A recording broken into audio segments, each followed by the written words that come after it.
Dito oh.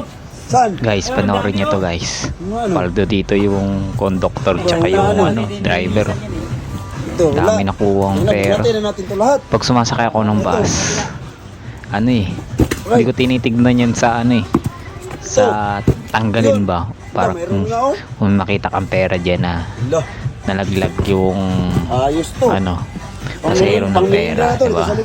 Ikaw makakuha. Kaso, hindi tinitignan ng mga conductor yan bas pag maglilinis na lang sila doon nila siguro tinitignan. Kaya paldo yung parang hindi na sila nagbiyahe dyan grabe.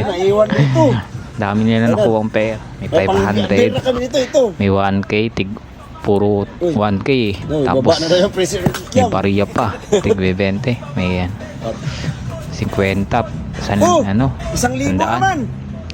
Dami nila nakuha paldo dun sila sa sa mismong dami na.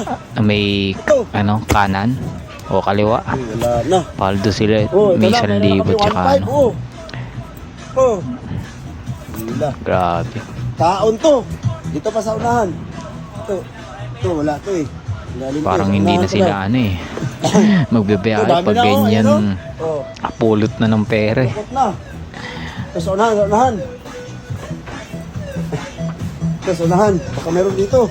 Susunod pag pag sasakay tayo ng bus, natin, iangat natin.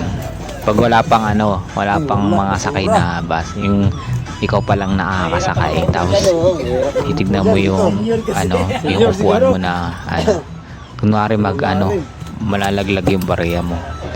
Para pag sinabing tinanggal yung may nalaglag kang pera doon sa pag nakita mo yun, merong laman yung ilalim. Meron kasing mga bus na ganyan tinatanggal yung upuan. Tapos may makukuha kang pera kung anong nalaglag dyan. Wala Siguro yung nag-viral siguro niyan wala rin. tinitignan na araw-araw yung wala na rin. marami na nakapanood Daming pera. Grabe, Maldo. Marami rin hatiin to. Tuwang-tuwa yung ngiting apat tenga yung conductor tsaka yung driver. Ito na lahat Ikaw pa naman pumaldo Daming pera. Taon.